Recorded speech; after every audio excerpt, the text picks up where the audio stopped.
Hi everyone, my name is Becca and I'm the manager of gallery activities at Cincinnati Museum Center. Today we're going to be talking about one of the activities we offer in our Woods exhibit in the Duke Energy Children's Museum.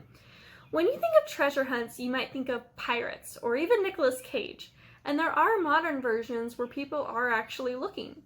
But this can be kind of dangerous, so we're going to be focusing on something just a little bit closer to home, geocaching.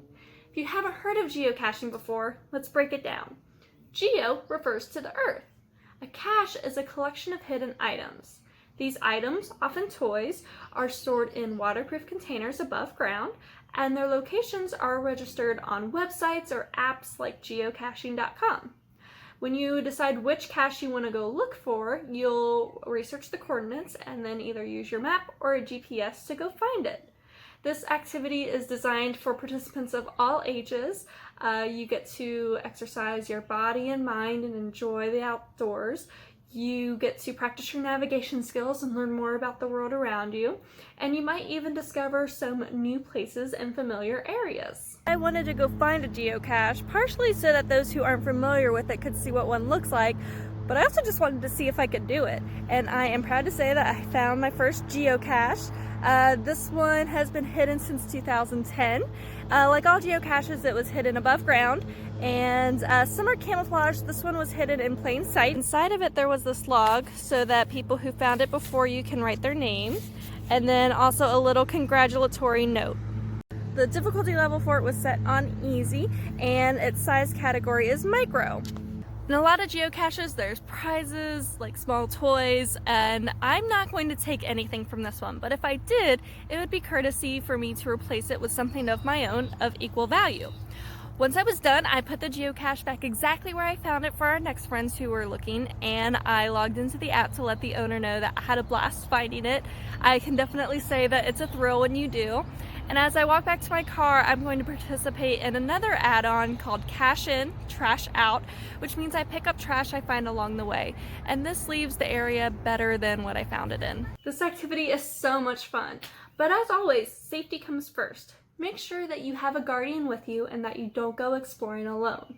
You also might want to consider a checklist for items you might need, especially depending on the weather, like sunscreen and water. And as always, while you're playing and having a good time, make sure you stay aware of your surroundings. For today's video, we wanted to combine the excitement of exploration with our love for Union Terminal without leaving our own homes. I've asked Evan Lewis, manager of shows and interpretation, to help me with this. We are going to give you clues to an imaginary geocache that will take you around some of Cincinnati Museum Center's most beloved exhibits. The last clue will lead you to the pretend location around Union Terminal. Thanks, Becca. Okay, I hope you're ready for some riddles, because these are some good riddles. Riddle number 1. Belching clouds of smoke and steam, this vehicle's a sailor's dream. The thing I just can't understand, why have wheels if not on land? Riddle number 2.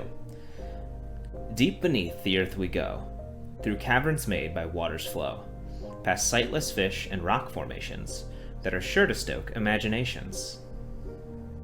Tricky. Riddle 3. A Cincinnati original, but thoughtfully made minuscule. Years go by in half an hour, and don't forget that lovely tower. And the final riddle, though partially deciduous, the fish tank's certainly a plus, and candidly I must confide, I'd really love to go down that slide. That's all I got. Hope you like them. Bye. Thank you, Evan. If you email the 4 locations to ntp@cincymuseum.org, you will receive 250 points for each correct answer, totaling a possible 1,000 points to your Nature's Trading Post account. Make sure when you email ntp@cincymuseum.org, you also include your first and last name, the last 4 digits of your phone number, and confirmation on if you already have a Nature's Trading Post account with us. So what is an explorer? You could look at the definition, or you could just close your eyes and see what image comes to mind. To me, an explorer is somebody who is driven by curiosity to go and explore the world around them and be open to learning from these new experiences. Maybe they're taking care of the environment and animals, or even helping the people who are living around the world. They could be writing books and taking photographs, or even just picking up trash along the paths they're walking. Either way, explorers ask questions and they use their discoveries to educate. Today's geocache activity is just one of the ways that you can continue earning Nature Trading Post points from home. If you want to earn another 1,000 points, you can take a picture of an item out in nature and send 2 to 3 sentences describing what that object is to ntp@cincymuseum.org. If you want to earn another 2,000 points, you can download a blank scavenger hunt from cincymuseum.org and fill it out with your own questions and answers, and also email that to ntp@cincymuseum.org. Make sure you provide your first and last name, the last 4 digits of your phone number, as well as confirmation on if you already have a Nature's Trading Post account with us.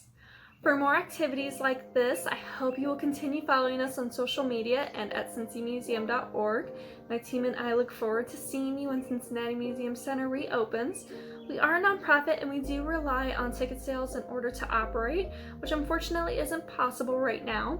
If you're enjoying activities like this, I hope you'll consider supporting us at cincymuseum.org. I'll see you next time.